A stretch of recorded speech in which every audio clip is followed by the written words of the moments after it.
হে ডিয়াৰ্ছ আশা কৰোঁ সকলোৱে ভালে আছা তোমালোকৰ ইংলিছ পৰীক্ষা যেনেকুৱাই হোক একচুৱেলি অলপ ক্ৰিটিকেলি কাটিছে কুৱেশ্যন কেইটা ময়ো চাইছোঁ অলপ মানে হাৰ্ডে কাটিছে ছেকেণ্ড ইয়েৰ কুৱেশ্যনৰ নিচিনা যিয়ে হওক মই এতিয়া মানে গোটেই অল ডিষ্ট্ৰিক্টৰ MCQ বা ছাজেশ্যন যেনেকুৱা টাইপৰ MCQ দিয়া আৰু কি আছিলে চেম্পল কুৱেশ্যন পেপাৰ 4-5টাকৈ দিয়া তাৰ পৰা বহুত কিবা মানে কমন পৰিছে ষ্টুডেণ্টে কোৱা মতে মোৰ কমেণ্টত মানে কৈছে যেন ছাৰ আপুনি দিয়া মানে MCQ বিলাকো আমাক বহুত হেল্প কৰিলে বহুত পাইছোঁ মানে 45 নাপালেও মই 43 মান পাইছোঁ এনেকুৱা মানে কমেণ্ট আহিছে ভালেই লাগিছে যিয়ে হওক যদি তোমালোকৰ অলপ উপকাৰ হয় ক'বা আৰু যদি কাৰোবাৰ হোৱা নাই তথাপি কমেণ্ট কৰি ক'বাচোন আজি একচুৱেলি গোটেইখিনি চালে তোমালোকৰ পৰিব চোৱা নহ'লেও মই ইংলিছৰ 2000 নকওঁ 1500 নহ'ব ধৰা 1000-1200 ওপৰতে মই MCQ দিছিলোঁ সমাজ বিজ্ঞানৰো নহ'লেও অলৰেডি মই তোমালোকক 1000ত টান দিব 1000ত চাগে প্ৰায় MCQ দি দিছোঁ তোমালোকে প্লেলিষ্টত বা মোৰ ইউটিউবৰ ভিতৰত গৈ চোৱা যিকেইটা ছ'চিয়েল চায়েন্স বা MCQ লিখা আছে গোটেইকেইটা চোৱা গোটেই ডিষ্ট্ৰিক্টৰ দিছোঁ আৰু চেপ্টাৰ ৱাইজ দিছোঁ আৰু মই সন্মুখত এটা চেপ্টাৰ ৱাইজ আৰু বনাব বাকী আছে 4-5 মান মই সেইকেইটাও বনাই তোমালোকক দি দিম আজি চোৱা তোমালোকৰ কাৰণে লৈছোঁ মাষ্টাৰ টেষ্ট পেপাৰৰ পৰা ছাজেষ্টেড কুৱেশ্যনছ মানে এইটো চেপ্টাৰ ৱাইজ ইয়াত MCQ আছে লং শ্বৰ্ট সকলো ধৰণৰ কুৱেশ্যন আছে মই তোমালোকক আনসাৰ নকওঁ তোমালোকে MCQ খিনি আনসাৰ কৰিবা নিজে লাগিলে তোমালোকে কমেণ্টত কৈ দিবা মই পিন কৰি দি দিম ঠিক আছে মানে ভিডিঅ'টো লম্বা হৈ যাব গোটেই কেইটা কিতাপৰ মানে তিনিটা ভাগৰ নে তিনিটা সমাজ বিজ্ঞানৰ তিনিটা ভাগ আছে গোটেই কেইটাৰ মই তোমালোকক আজি কুৱেশ্যন দেখুৱাই আছোঁ লগতে মই তোমালোকক কোন কেইটা অত্যাধিক মানে কমন আগতেও দিছিলোঁ কমন ভিডিঅ' এনেকুৱা মানে আজি মানে এইটো ভিডিঅ'ত তোমালোকক কোন কেইটা অত্যাধিক বেছি পৰিবা আৰু চা যিকেইজনে মানে লেটাৰৰ ওপৰত পোৱাৰ আশা আছে 90+ তেওঁলোকে এটা কাম কৰিবা এই গোটেই কেইটা মানে ভিডিঅ' গোটেইখিনি মানে গোটেই কেইটা কুৱেশ্যন এনসাৰ চাবা বুজি পাইছা আৰু যিকেইজনে ভাবিছে যে আমি 70+ বা এনেকুৱাই পাম 80 ডাউন তেনেহ'লে মই দিয়া কমনখিনি অত্যাধিক সেইখিনি চাবা ঠিক আছে আৰু মই এক মাৰ্কৰ এটাও নকওঁ মই ডাঙৰ কেইটাই কম তেনেহ'লে বলা ভিডিঅ'টো আমি বেছি কথা কৈ থাকিলে লং হৈ যাব লম্বা হৈ যাব তথাপিও চাগে আধা ঘণ্টাৰ ওপৰত যাব কি যিয়ে হওক যাব নালাগে অলপ শ্বৰ্টকাট মই স্পীডত কৈ আছোঁ যদি নবুজা মোক কমেণ্ট কৰি ক'বা সন্মুখৰ ভিডিঅ' তোমাৰ লাগিলে অলপ শ্ল' মোশ্যনত মাৰি দিম যিয়ে হওক চ' প্ৰথম চেপ্টাৰটো আছিলে প্ৰথম খণ্ডৰ ইতিহাস চেপ্টাৰ আছিলে হিষ্ট্ৰী অধ্যায় 1 বংগ বিভাজন আৰু স্বদেশী আন্দোলন চোৱা প্ৰথম কুৱেশ্যনটো কি আছে চ' মই MCQ এটা নিদিওঁ তোমালোকে গোটেইখিনি চাবা আৰু MCQ এটা পৰা চাবা কমন পৰিব চেপ্টাৰ মানে একদম ইম্পৰ্টেণ্ট কিন্তু বাহিৰ কৰি দি দিছে বুজি পাইছা আৰু চোৱা ইংলিছটো অলপ হাৰ্ডেই গৈছে কিন্তু কেইটা যে হাৰ্ড যাব সেইটো নহয় ইংলিছত MCQ কেইটা বহুত হাৰ্ড গৈছে এনে কুৱেশ্যন এনচাৰ কেইটা একদম ধুনীয়াকৈ দি দিছে বুজি পাইছা আৰু গোটেইকেইটা নহয় বুজি পাইছা হ'ব যিয়ে হওক মানে ষ্টুডেণ্ট কেইটামানে কোৱা মতে এনেকুৱা ষ্টুডেণ্ট আছে মোক কৈছে যে 45 পাইছে একদম গোটেইকেইটাই বুজি পাইছে যিয়ে হওক প্ৰথম কুৱেশ্যনটো চোৱা বংগ বিভাজনৰ কাৰ্যকৰী কৰা হৈছিল কেতিয়া তোমালোকে 1 2 3 4 ইয়াত কিমানটা চোৱা মই তোমালোকক কুৱেশ্যন দেখুৱাই আছোঁ আৰু কেপচাৰ কৰি স্ক্ৰীনশ্বটৰ নিচিনা ৰাখি দিলে হ'ল ন এটা কাম কৰিবা লিখাটো ভাল লিখি ল'ব বুজি পাইছে চেপ্টাৰ আছে ন চ' প্ৰথম চেপ্টাৰ সিমান টাইম MCQ নহয় 20 টাইম MCQ ভালদৰে চোৱা মই দেখুৱাই আছোঁ দেখিছা 20 টাইম MCQ আছে চ' মই MCQ কমন নিদিওঁ ঠিক আছে ইফালে চোৱা অ'কে এই আমি আহি গ'লোঁ 2 3 4 মাৰ্কছৰ কুৱেশ্যনলৈ তোমালোকক মই ক'ম তোমালোকে মই সিমান নিদিওঁ 4-5টাকৈ দিম বুজি পাইছা অলপ বেছি মানে কমন দিম আৰু চোৱা তোমালোকে গোটেইকেইটা ফুৰিবা যদি তোমালোকে 90+ বা 85+ কৰাৰ আশা আছে বুজি পাইছা চোৱা ভংগ বিৰোধী আন্দোলনৰ দুটা প্ৰভাৱ উল্লেখ কৰা স্বদেশী আন্দোলনৰ সময়ৰ দুগৰাকী মহিয়সী নাৰীৰ নাম লিখা লাল বালপাল কোন আছিলে most important হয় বুজি পাইছা বংগ বিভাজন কেতিয়া কোনে কি উদ্দেশ্য কৰিছিল ঠিক আছে তাৰ পিছত বলা কি কৈছে কোনে প্ৰথমে কি কৈছে চোৱা কোনে প্ৰথমে ব্ৰিটিছ কোম্পানীয়ে প্ৰদান কৰা নাইট উপাধি চৰকাৰক উভতাই দিছিল 1 মাৰ্কৰ হয় বুজি পাইছা চাবা বিদেশী পণ্য বৰ্জন প্ৰস্তাৱ কোনখন সভাত গ্ৰহণ কৰাছিল এইবিলাক 1 মাৰ্কৰ হয় মই আগৰ কেইটাতো 1 মাৰ্কে কয় মই 1 মাৰ্কৰ কেইটাও নিদিওঁ বুজি পাইছে তথাপি মই দেখুৱাই আছোঁ কোনকেইটা বেছি ইম্পৰ্টেণ্ট আছে দি দিওঁ বিদেশী পণ্য বৰ্জন প্ৰস্তাৱ কোনখন সভাত এইটো চাবা most ইম্পৰ্টেণ্ট হয় স্বদেশী আন্দোলনৰ সময়ছোৱাত যুগান্তৰ নামৰ সংবাদপত্ৰখন সম্পাদনা কোনে কৰিছিল বংগ দেশত জাতীয় শিক্ষা পৰিষদ নামৰ অনুষ্ঠান কেতিয়া গঠন কৰা হৈছিল ঠিক আছে বিদেশী পণ্য বৰ্জনৰ প্ৰস্তাৱ কোনখন সভাত গ্ৰহণ কৰা হৈছিল এইটো লগত সেইটো চাই দিবা কাৰ পৌৰোহিত্যত অনুষ্ঠিত জাতীয় কংগ্ৰেছ অধিৱেশনে ভাৰতৰ বাবে স্বৰাজ বিচাৰি প্ৰস্তাৱ গ্ৰহণ কৰিছিল যি হওক তোমালোকে সৰু কুৱেশ্যনকেইটা চাই দিয়াচোন গান্ধী এইটো মষ্ট ইম্পৰ্টেণ্ট হয় মই ডাইৰেক্ট এনে গোটেইকেইটা পঢ়িলে টাইম বহুত লাগি যাব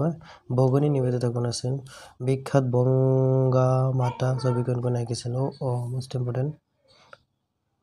এইটো মষ্ট ইম্পৰ্টেণ্ট বেংগল বিভাজন কোনগৰাকী ভাইচৰয়ৰ শাসনকালত সংঘটিত হৈছিল আচ্ছা যি হওক তাৰপিছৰ কুৱেশ্যনকেইটা চোৱা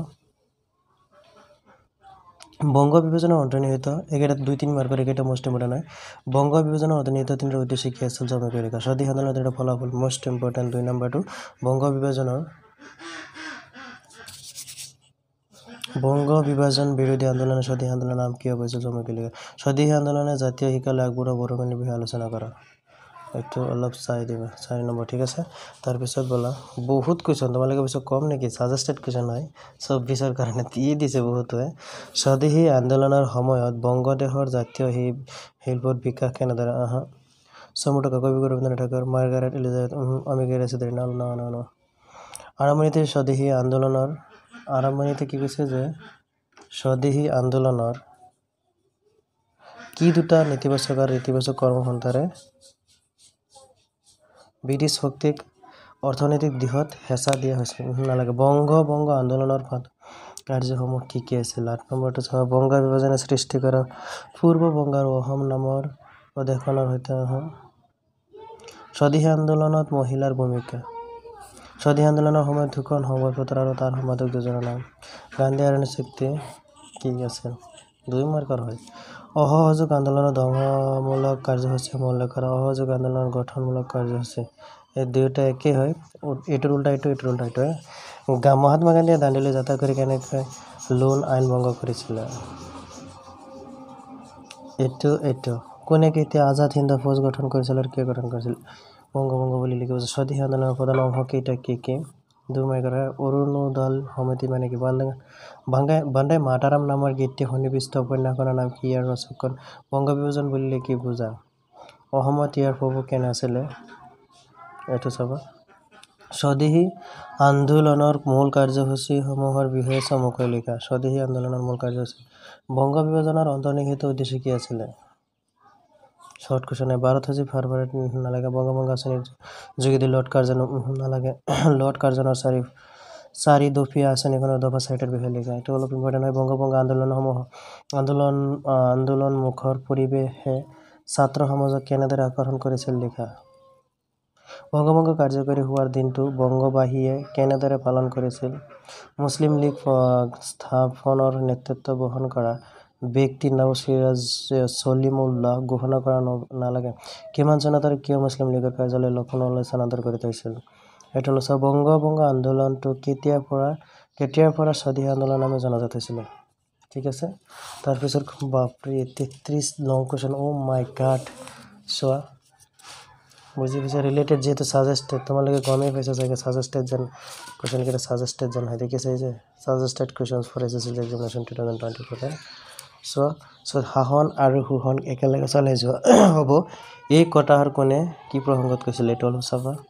কোন দুটা ঘটনাই স্বাধীন আন্দোলনৰ মাজেৰে ভাৰতীয় নাৰী নালাগে মুছলিম লীগ স্থাপনৰ নেতৃত্ব বহন কৰা ব্যক্তি নওছিৰাজুল্লাহ নালাগে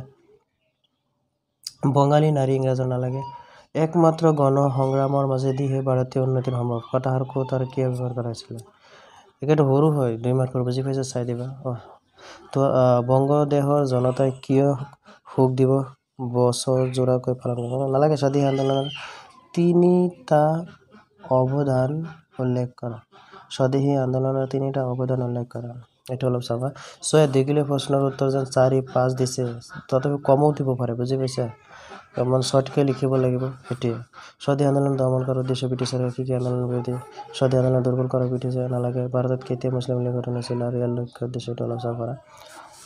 স্বাধীন আন্দোলন সম্পৰ্কে নালাগে স্বাধীন আন্দোলনৰ মূল কাৰ্যসূচী কি আছিল মষ্ট ইম্পৰ্টেণ্ট একেনে লিখি প্ৰতিটো কাৰ্যসূচী বিষয়ে চমুকৈ লিখি নালাগে বুজি পাইছা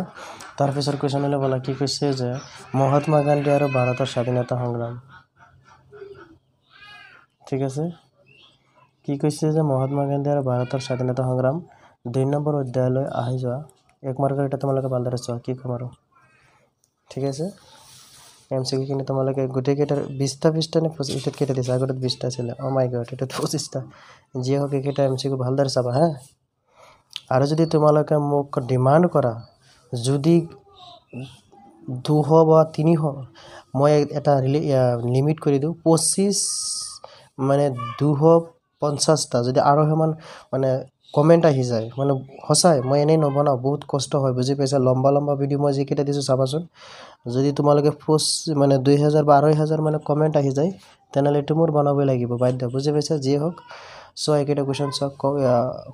MCQ খিনি তোমালোকে চোৱা আৰু পাৰি তোমালোকে লিখিবলৈ চেষ্টা কৰিবা চোৱা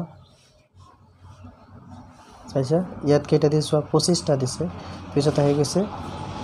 অতি সহজ উত্তৰৰ 1 মাৰ্কৰ এটা তোমালোকে চাই দিয়া 1 মাৰ্কৰ কেইটা মই নকওঁ পাইছে দেখিছা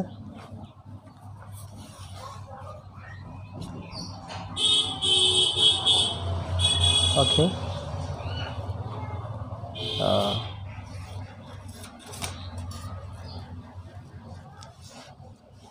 চোৱা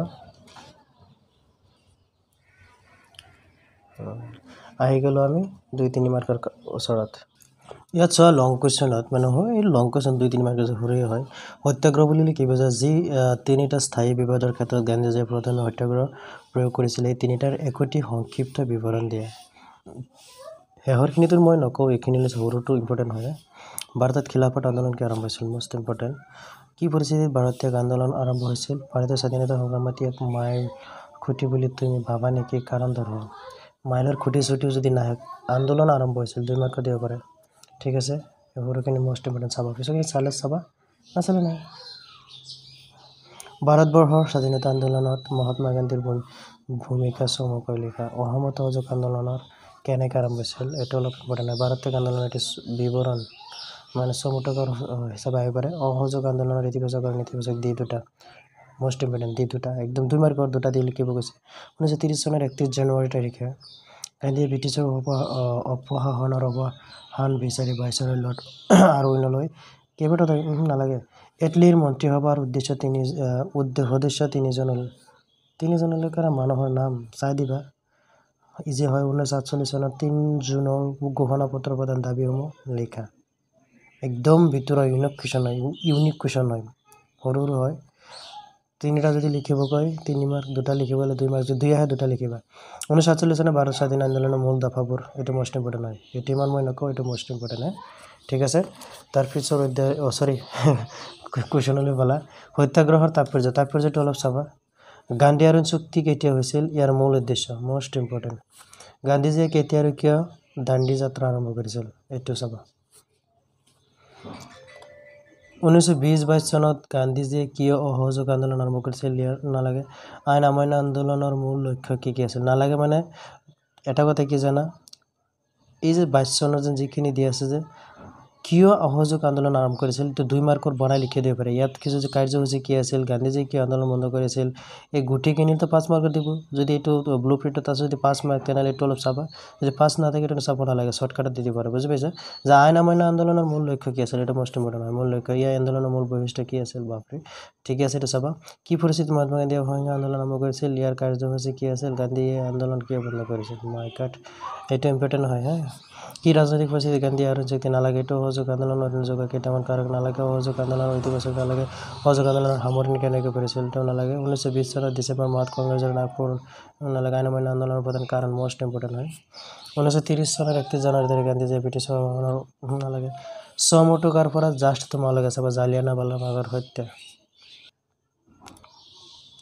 সো ইয়াত আটাইতকৈ ইম্পৰ্টেণ্ট মই এইটোৱে তোমালোকক দিছোঁ যে জালিয়ানাৱালা হত্যা ভাৰতীয় আন্দোলনৰ কাৰণবোৰ মোষ্ট ইম্পৰ্টেণ্ট আগষ্ট বিপ্লৱ নালাগে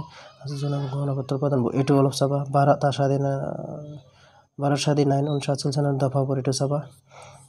আন্দোলন দাবীসমূহ উল্লেখ কৰা নালাগে গান্ধীজীয়ে ভাৰতীয় আন্দোলনত আঁৰত কি আছিলে এই আন্দোলন কেনেকৈ নালাগে লাষ্টত হয় ইম্পৰ্টেণ্ট নাই তাৰপিছত উদ্যালয় বলা কি কৈছে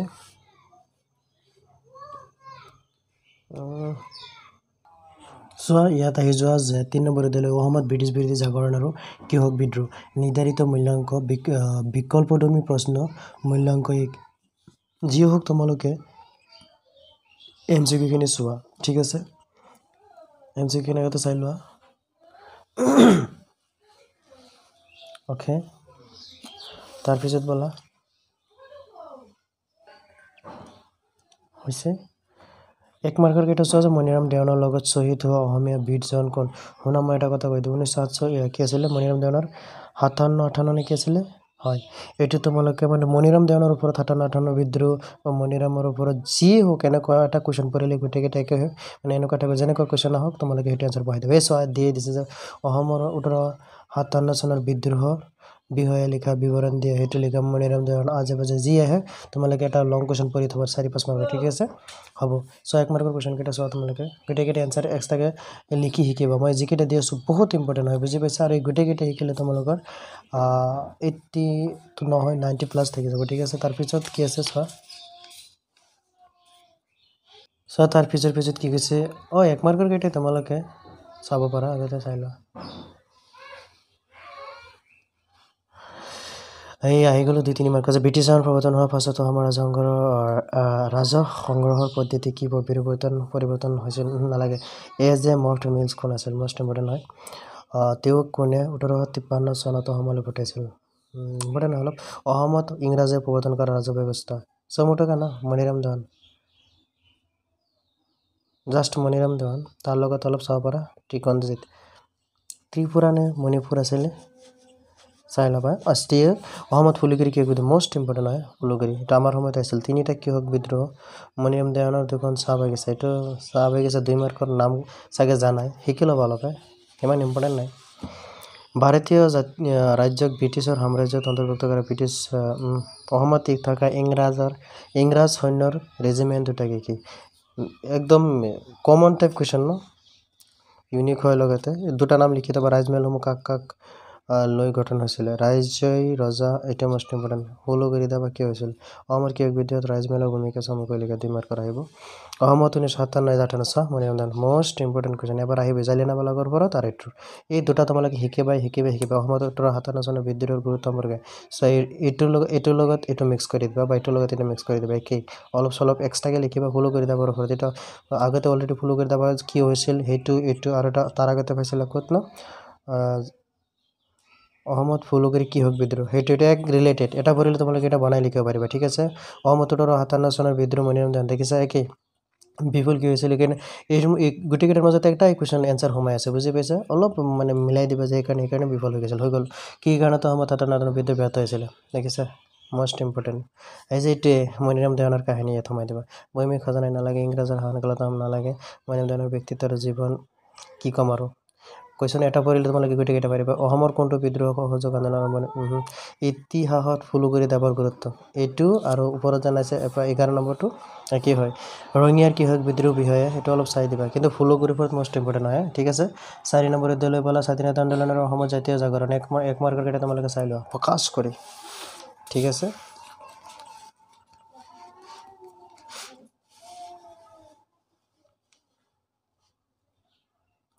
চোৱা তোমালোকে MCQ খিনি ভালদৰে চোৱা ওকে চাই লোৱা এইটোৰ মাজত 19টা MCQ দিছে জাষ্ট দেখিছা 19টা হৈছে সো এক মাৰ্কৰ কেইটা তোমালোকে চোৱা অৰুণোদয় কাকতৰ প্ৰথম সম্পাদক কোন আছিল একদম ইজি হয় দেখিছা ওকে ইয়াণ্ডা বসন্তি কেতিয়া হৈছিল কেইটামানৰ না ইংলিছ দিছে কেইটামান ইংলিছ দিয়া নাই হা যি হোক তাৰপিছত কুৱেশ্যনলৈ চোৱা বলা চোৱা আহি গ'লো 2-3 মাৰ্কত যে আসাম এছ'চিয়েশ্যনৰ ব্ৰিটিছ চৰকাৰৰ ওপৰত উত্থাপন কৰা বিষয়সমূহ কি আছিলে অসমত বিদেশী বস্তু বৰ্জন আন্দোলন কাৰ্য সম্পৰ্কে চমুকৈ লিখে এইটো অলপ আছে যোনে কিছু খুলিলে কোনটো এইখিনি পাৰে কিন্তু মষ্ট ইম্পৰ্টেণ্ট অসমৰ লিটাৰেৰী ছ'চাইটি এইটো মষ্ট ইম্পৰ্টেণ্ট যোনে কিছু ত্ৰিমূৰ্তি 3জন এইটো চাবা অসমৰ প্ৰথম এইটো মানে নালাগে অসমৰ প্ৰথম ৰাজহুৱা ৰাজনৈতিক অনুষ্ঠান অসমৰ প্ৰথম ৰাজহুৱা ৰাজনৈতিক সভাৰ কাৰ্যাৱলী আসাম এছ'চিয়েশ্যনৰ কাৰ্যাৱলী 3টা অসমত এটা ৰাজনৈতিক অনুষ্ঠানৰ নামটো কি ইজি হয় ব্ৰিটিছ চৰকাৰে ব্ৰহ্মপুত্ৰ উপত্যকা গান্ধী মহাৰাজাৰ জয়ধ্বনি মোষ্ট ইম্পৰ্টেণ্ট হয় আসাম এছ'চিয়েশ্যনৰ প্ৰথম কোন সংবিধান নিৰ্বাচিত আহোম সভা কোনে গঠন কৰিছিল মোষ্ট এক মাৰ্কৰ এইখিনি লিখা 2-3 মাৰ্ক দিব ঠিক আছে তাৰপিছলৈ বলা যে অসমীয়া ভাষা উন্নতি আধুনিক ভূমিকা কাৰ্যাৱলী মোষ্ট ইম্পৰ্টেণ্ট অসমীয়া জাতীয় চেতনাৰ চাল নালাগে স্বদেশী আন্দোলনত অসমৰ ভূমিকা বিশেষ সংক্ষেপে বিৱৰণ দিয়া তো 50% অসহযোগ আন্দোলনত অসমৰ ভূমিকা সম্পৰ্কে চমুকৈ লিখিত অলপ চাবা অসমত অসহযোগ আন্দোলন কাৰ্যসূচী কেতিয়াৰ ৰূপায়িত হৈছিল আছাম এছ'চিয়েশ্যন সম্পৰ্কে এটা আগতে দিছোঁ একেই সেইটো পৰিলে এইটো পাবা আছাম এছ'চিয়েশ্যনৰ পৰা কেইটামান কামৰ উদাহৰণ লিখা ব্ৰিটিছ চৰকাৰে ব্ৰহ্মপুত্ৰ উপত্যকাবাসী 1921 চনত মহাত্মা গান্ধীৰ অসম আগমনে অসহযোগ আন্দোলনক কেনেকৈ অধিক জনপ্ৰিয় কৰি তুলিছে চমুকৈ লিখা নালাগে তাৰপিছত তুলিবলৈ ভাৰত আৰু উত্তৰ পূৰ্বাঞ্চলৰ সাংস্কৃতিক ঐতিহ্য বিকল্পধৰ্মী প্ৰশ্ন 5 নম্বৰ MCQ চোৱা অ'কে তাৰপিছত অ'কে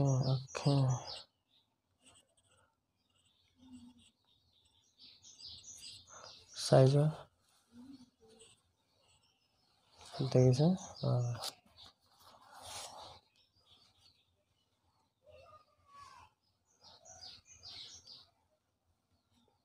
এক মাৰ্কখিনি চাই দিছা বলা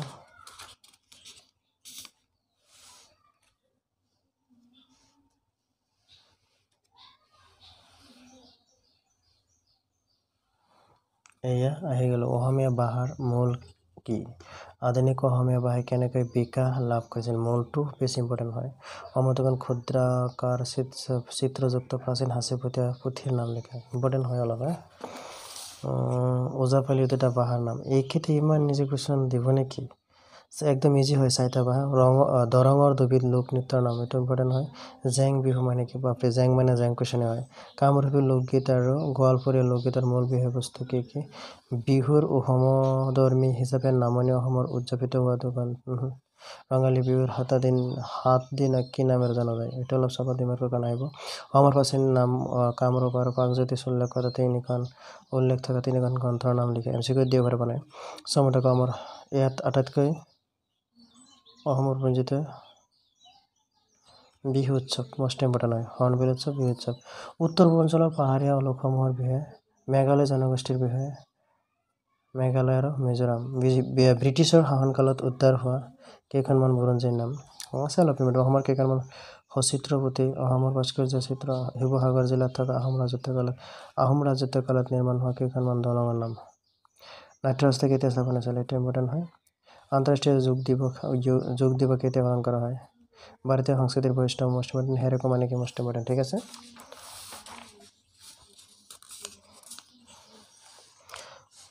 এইকেইটাত অসমৰ সাংস্কৃতিক বিহুৰ অৱদান বিহুটো চাই দিবা এইটো মিলি যাব ঠিক আছে তাৰ উত্তৰ পূৰ্বাঞ্চলৰ অন্য ৰাজ্য নালাগে উত্তৰ পূৰ্বাঞ্চলৰ একমৰ সৈতে সুকীয়া পৰিচয় কেনেকৈ নালাগে অসমত আৰ্য নালাগে উত্তৰ পূৰ্বাঞ্চলৰ ৰাজ্যসমূহৰ ধৰ্মীয় অৱতাৰ নালাগে অসমৰ চিত্ৰকলাৰ ঐতিহ্য বিষয়ে এইটো অলপ চাবা অসমৰ ধৰ্মীয় চিত্ৰ নালাগে অসমৰ ভাস্কৰ্য বেলেগ ধৰণে আহি পৰে শংকৰদেৱৰ মাধৱদেৱৰ নেতৃত্ব খ্ৰীষ্টপূৰ্ব 7ম শতিকাত চিত্ৰ অংকন কৰিব নালাগে তাৰ পিছৰ খণ্ডলৈ আহি যোৱা দ্বিতীয় খণ্ড ভূগোল এইটো দ্বিতীয় খণ্ডত কি আছে যে ভূগোল অৰ্থনৈতিক ভূগোল বিষয়বস্তু সম্পদ বিকল্পী ধৰ্মীয় প্ৰশ্নমূলক যিয়ে হওক লং কুৱেশ্যন MCQ খিনি চোৱা ঠিক আছে মইতো কৈছে যদি ডিমাণ্ড কৰা মই গোটেই কেইটা চেপ্টাৰৰ মই এক্সট্ৰাকে ভিডিঅ' বনাই দিম লাগিলে 1 ঘণ্টাই লাগক ঠিক আছে তোমালোকে চাই যোৱা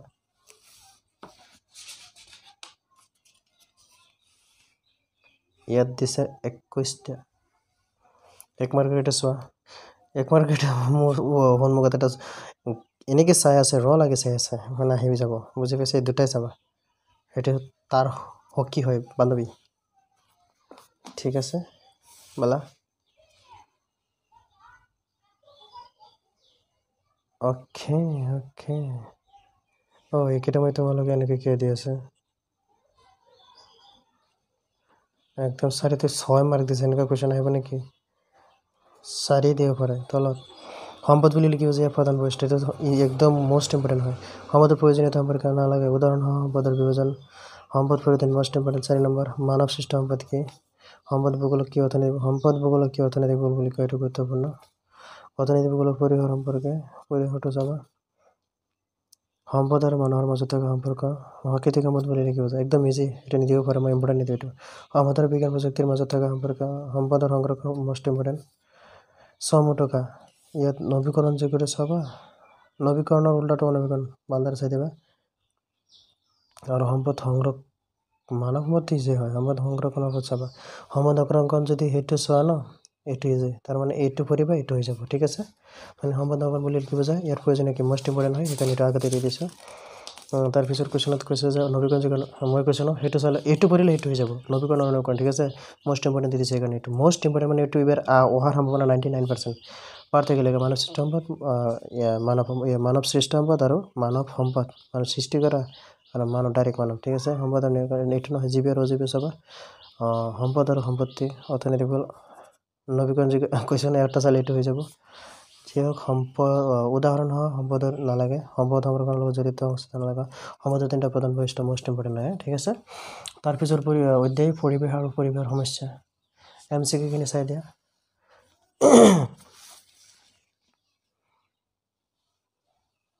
okay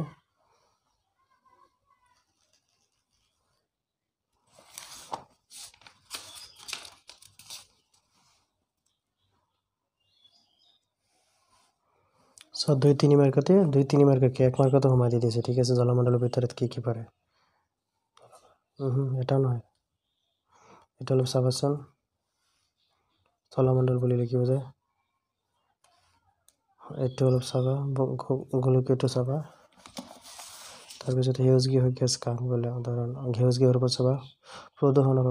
অৰ্থ কি প্ৰদূষণ বুলি কাক বুজায় প্ৰদূষণটো একদম ইজিটো নিদিয়ে পৰিৱেশ প্ৰধান সমস্যাবোৰ মৰুকৰণ তোমালোকে না একদম সৰু সুৰা হয় গোটেইকেইটা চাই দিবা এটিমৰে নহয় এটিমৰে নহয় ঠিক আছে তাৰপিছত কৈছে বলা প্ৰদূষণ কি এইটো আগতে পাইছে পানী শুনা মই এটা কৈ দিওঁ আগতে কৈ দিওঁ প্ৰদূষণ কি পানী প্ৰদূষণ বায়ু প্ৰদূষণ মাটি প্ৰদূষণ যি প্ৰদূষণ আছে গোটেইকেইটা চাই দিবা একদম ইজি হয় কলেজত পৰিৱেশ প্ৰধান চাৰিটা পৃথিৱীৰ পৰিৱেশ প্ৰধান মণ্ডল পৰিৱেশ পৰিৱৰ্তন প্ৰধান নাই লাগে গোলকীয় এটা আগতে দি দিছোঁ গোলকীয় এইটো চাবা প্ৰদূষণৰ অৰ্থ কিমানবাৰ দিয়া যায় যে বায়ু আছে এইটো চাবা মাটি প্ৰদূষণ কৈছে ন বায়ু মাটি প্ৰদূষণ আৰু কিমানবাৰ কম পানী প্ৰদূষণ পৰিৱেশৰ সমস্যা কি ব্যাখ্যা কৰা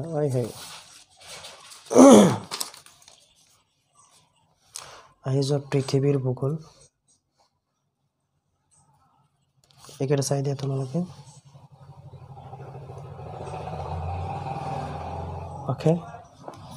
এইখিনি চাই দিয়া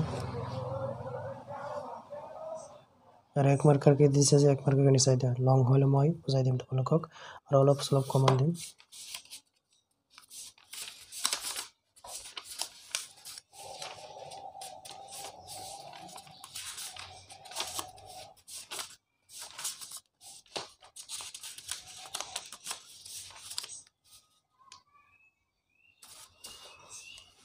এক মাৰ্কাৰ চাই দিয়া আহি গ'লে 2-3 মাৰ্কৰ কাৰণে সম্পাদক মই মানে নালাগে পেঞ্জিও পৃথিৱীৰ মধ্যস্কাৰ বলে মষ্ট ইম্পৰ্টেণ্ট থেটিছ পৃথিৱীৰ ক্ষুদ্ৰতম আৰু বৃহত্তম ডলফিন আটলান্টিক মহাসাগৰৰ শৈল হীৰাৰ নাম লিখা এক মাৰ্কৰ দেখোন 2-3 মাৰ্কত সোমাই দি দিছে পৃথিৱীৰ বৃহত্তম এছিয়াৰ তিনিটা চাবা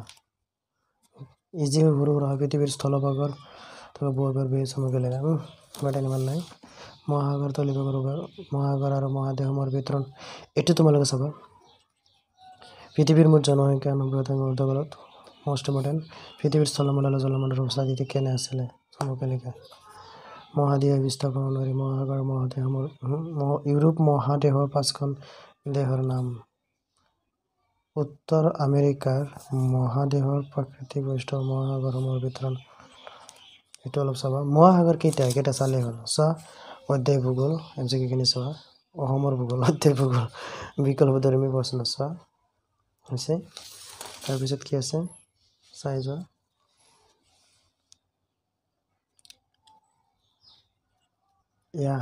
মানচিত্ৰ অংকন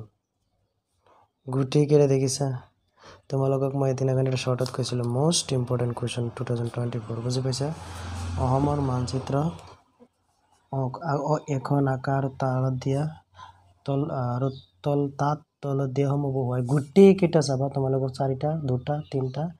5টা এনেকৈ আহিব তাৰ ওপৰত নাই মানে গোটেইকেইটা দিছে তোমালোকে শিকিবলৈ দীপ গগৈতে সমষ্টিকে মহাবিদ্যালয় লোকপ্ৰিয় গোপীনাথ বৰদলৈ মানাহ ৰাষ্ট্ৰীয় উদ্যান অসমৰ ৰাজধানী পৃথিৱীৰ বৃহত্তম নদীদ্বীপ পৃথিৱীৰ বৃহত্তম নদীদ্বীপ মাজুলী ঠিকেই কৈছে মোনাবাৰী চাহ বাগিচা খাদ্য প্ৰস্তুতকৰণ পাৰ্ক মৰাপাট উদ্যোগ পাৰ্ক কল কাৰখানাটো আচলতে শিলঘাট এটা সংকট আন্তঃগাঁথনি উন্নয়ন কম জনসংখ্যাৰ গণতন্ত্ৰ জিলা অসমৰ দেৱী চিৰসেউজীয়া ইম্পৰ্টেণ্ট সৰ্বোচ্চ শৃংখটো 1 মাৰ্কৰ হয় 1 মাৰ্কৰ এটা মই লগাওঁ গোটেইকেইটা চোৱা ইমান স্পীডত কৈ দিছে অসমক কি উত্তৰ দুৱাৰমুখ বুলি কয় মষ্ট ইম্পৰ্টেণ্ট অসমৰ ঔদ্যোগিক ভিত্তিৰ এটা পৰামৰ্শ চাবা তাৰপিছত কৈছে অসমত কি 5 প্ৰকাৰ উদ্যোগ তাৰ 5খন এইবিলাকে ইজি নামটো শিকি থৈ দিবা খাৰুৱা তেল উদ্যোগৰ ভিত্তিত অসমত 3খন চাহ উদ্যোগৰ অসমৰ বৃহত্তম নগৰ অসমৰ জনসংখ্যা বৃদ্ধিৰ মূল মষ্ট ইম্পৰ্টেণ্ট হয় জনসংখ্যাৰ ওপৰত এটা কুৱেশ্যন আহিব অসমৰ মাটিকালি জনসংখ্যাৰ কুৱেশ্যন এইটো যদি আহি গৈছে এইটো জনসংখ্যাৰ ভিতৰত সোমাই গৈছে এইটো দি দিব পাৰে অসমৰ শিক্ষিত হাৰ কিদৰে অসমৰ শিক্ষিতৰ হাৰ কিদৰে বৃদ্ধি হৈছে নালাগে BTADৰ সম্পূৰ্ণ নাম মষ্ট ইম্পৰ্টেণ্ট হয় অসমত কি মাহজাতীয় শস্য খেতি কৰা হয় ইমান ইজি কুৱেশ্যন এইবিলাক নিদিব পাৰে বুজি পাইছে তাৰপিছৰ কুৱেশ্যনত কি আছে চোৱা প্ৰথম শ্ৰেণীৰ নাগৰ মংগোলীয় জনগোষ্ঠীৰ প্ৰধান উপজাতিসমূহ কি 2-3টা লিখিলে 2-3 মাৰ্কৰ আছে ওপৰত দি দিব বুজি পাইছে তোমালোকে চাই দিবা অসমত পোৱা খনিজ এটি ইম্পৰ্টেণ্ট হয় প্ৰথম শ্ৰেণী নগৰ আৰু দ্বিতীয় অসমলৈ প্ৰব্ৰজন ঘটা প্ৰথম আৰু দ্বিতীয় মংগোলীয় জনগোষ্ঠীৰ প্ৰধান জনজাতিসকলৰ নাম অসমৰ প্ৰথম আৰু দ্বিতীয় বৃহৎ জনজাতি এইটো অলপ ইম্পৰ্টেণ্ট আছে ব্ৰিটিছসকলে ক'ৰ পৰা চাহ বাগান অসমলৈ আছে এইটো মষ্ট ইম্পৰ্টেণ্ট হয় চাহ বনোৱাসকলক অসমৰ দ্বিতীয়টো জলপথৰ নাম 1 মাৰ্কৰ এইখিনিকে চাই দিবা যিকেইটাৰ লগত 2 মাৰ্ক আছে মই কৈ আছোঁ সেইকেইটা তোমালোকে ইম্পৰ্টেণ্ট অলপ বেছি ভাবি ল'বা অসমৰ ষষ্ঠ নালাগে অসমৰ প্ৰধান খাদ্য ইজি একদম ইজি হয় এনেকুৱা কুৱেশ্যন নিদিব পাৰে বুজি পাইছে চোৱা দীঘলীয়া প্ৰশ্ন উত্তৰ কেইটা চাইছে সম্পদ বুলিলে কি বুজা অসমৰ প্ৰাকৃতিক সম্পদবোৰ কি চাবা অসমৰ অৰ্থনীতি কি খণ্ড অসমৰ কি জলবায়ু অঞ্চল কেইটা যিকেইটা আহিব একদম ইজি নাম লিখিলে হ'ল অসমত কি প্ৰকাৰৰ ধান খেতি অসমৰ জুম খেতি মষ্ট ইম্পৰ্টেণ্ট হয় অসমৰ মীন উদ্যোগৰ অসমত ঔদ্যোগিক বিকাশ অসম ঔদ্যোগিকৰণ অসমৰ প্ৰাকৃতিক সম্পদসমূহ অসমৰ প্ৰধান খনিজ মষ্ট ইম্পৰ্টেণ্ট অসমৰ কৃষি ক্ষেত্ৰত উন্নয়ন মই যিকেইটা তোমালোকক মষ্ট ইম্পৰ্টেণ্ট দি আছোঁ সেইকেইটা একদম বেছি যাবা অসমৰ উদ্যোগ কি কৈছে যে অসমৰ উদ্যোগসমূহৰ অসমৰ পৰ্যটন এটা অলপ চাবা অসমৰ প্ৰাকৃতিক সম্পদ সমূহৰ অৱক্ষয় মষ্ট ইম্পৰ্টেণ্ট হয় 1 চনৰ পৰা 11 চনলৈ অসমৰ জনসংখ্যা বৃদ্ধিৰ এটা অলপ চাবা তাৰ পিছৰ কুৱেশ্যনত কি কৈছে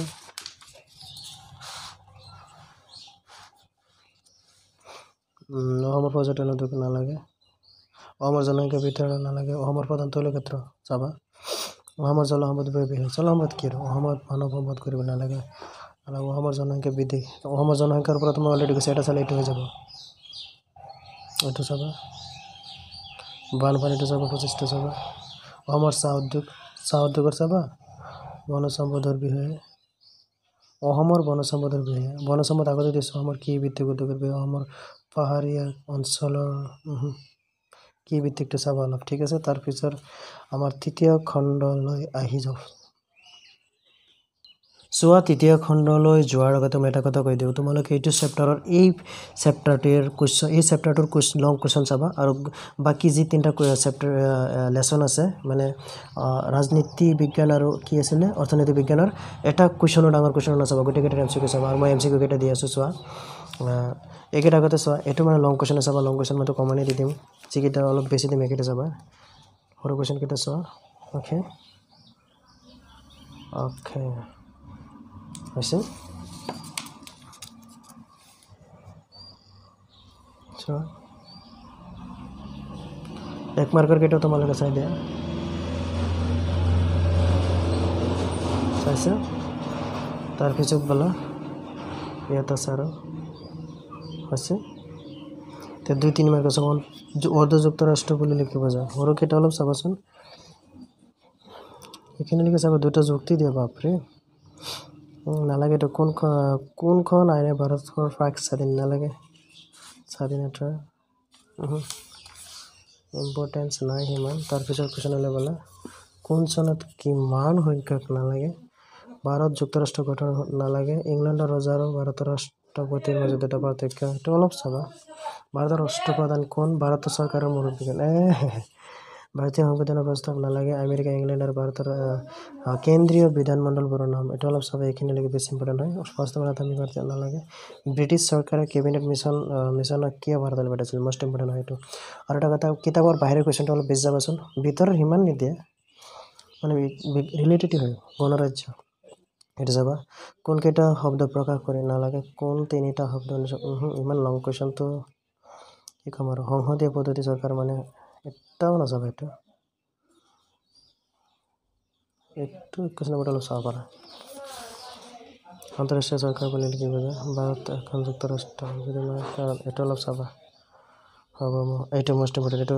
অনুশীলনৰ কুৱেশ্যন আহি গৈছে এইটো ইম্পৰ্টেণ্ট চাবা এইটো অলপ চাবা ইংলেণ্ডৰ ভাৰতীয় নালাগে ভাৰতৰ সংসদীয় পদ্ধতিৰ চৰকাৰ ভাৰতবৰ্ষৰ ৰাষ্ট্ৰীয় মানৱ অধিকাৰ সংবিধানৰ প্ৰস্তাৱনাত থকা কথাখিনি লিখা সংবিধান খচৰা কমিটিৰ সদস্যসকলৰ নামকেইটা লিখা সংবিধানৰ প্ৰস্তাৱনাত থকা শব্দকেইটা নালাগে এতিয়া চোৱা তোমালোকে এইকেইটা লং কুৱেশ্যন নেদেখুৱাই জাষ্ট MCQখিনি দেখুৱাই আছে ঠিক আছে চাই যোৱা অ'কে দিছে সেইকাৰণে বহুত নাহে যে চাই যোৱা অ'কে হৈছে তাৰপিছত ইয়াতে 1 মাৰ্কৰ এটা চাই যোৱা কাৰণ 1 মাৰ্কতো নাহে MCQ টাইপৰ দি দিব পাৰে মই যিকেইটা 1 মাৰ্কৰ দেখুৱাইছোঁ গোটেইকেইটা MCQ দি দিব ভালদৰে চাই যোৱা অ'কে হৈ গ'ল তাৰপিছত দলে বলা মুদ্ৰা আৰু বেংক ব্যৱস্থা আহি গৈছে চোৱা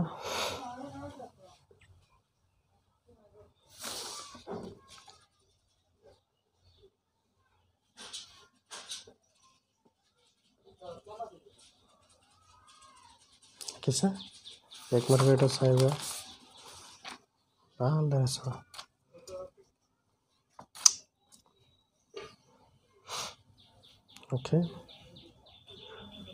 অ'কে এইকেইটা চাব নালাগে 2 মাৰ্ককেইটা তাৰপিছত অধ্যায় বলা এই আহি গৈছোঁ দ্বিতীয় অধ্যায় অৰ্থনৈতিক উন্নয়ন চাই যাওঁ হৈছে চাই যাওঁ 1 মাৰ্ককেইটা জাষ্ট ঠিক আছে অ'কে ফিনিছড যদি তোমালোকৰ মেথামেটিক্সৰো লাগে মোক ক'বা মই চেষ্টা কৰিম আজিলৈ এইখিনি টাটা গুড বাই